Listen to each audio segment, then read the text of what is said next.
दरवर्षीप्रमाणे याही वर्षी स्वाद मसाल्याचा मिरची महोत्सव सुरू झालाय। चांगल्या क्वालिटीच्या मिरच्या, जिथे मिरच्यांचं उत्पन्न जास्त आहे त्या ठिकाणी त्या शेतकऱ्यापाशी जाऊन ती मिरचीची क्वालिटी बघून कमीत कमी रेटमध्ये तुमच्यापर्यंत पोहोचवण्याचा प्रयत्न करतोय।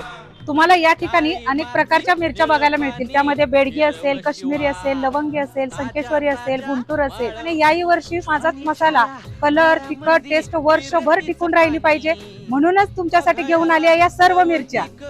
तर हा महोत्सव 15 मार्च ते 30 मे पर्यंत मैत्रिणींना सुरू आहे। तर वाट कसली बघताय? जवळ तुम्हाला जी सोयीस्कर असेल त्या शाखेला जावा आणि तुम्हाला असणारी मिरची खरेदी करा। अधिवेशनानंतरच संजय पाटील यांचा भाजपमध्ये प्रवेश, तासगावात होणार जंगी कार्यक्रम।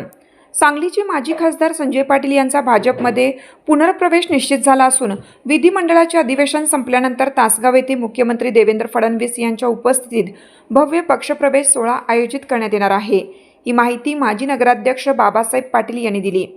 यापूर्वी 30 जून रोजी मुंबईत पक्षप्रवेश होण्याची चर्चा होती, मात्र कार्यकर्त्यांच्या आग्रहास्तव हा कार्यक्रम तासगावमध्ये आयोजित करण्याचा निर्णय वरिष्ठ नेतृत्वाने घेतल्याचे बाबासाहेब पाटील यांनी सांगितले।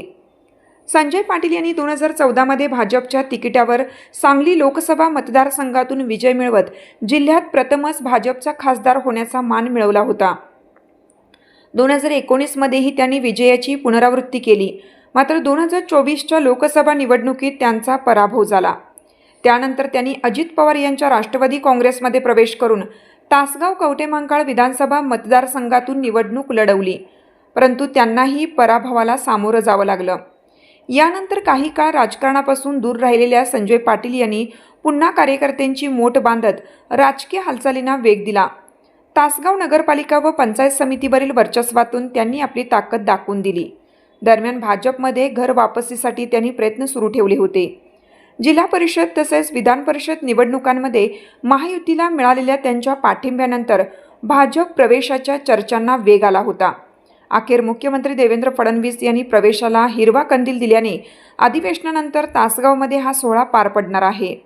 संजय पाटील यांच्या पुनर्प्रवेशामुळे सांगली जिल्ह्यात भाजपचे संघटन अधिक मजबूत होण्याची शक्यता व्यक्त होत असून आगामी स्थानिक स्वराज्य संस्था निवडणुकांच्या पार्श्वभूमीवर जिल्ह्यातील राजकीय समीकरणांवर त्याचा परिणाम होण्याची चर्चा सुरू आहे।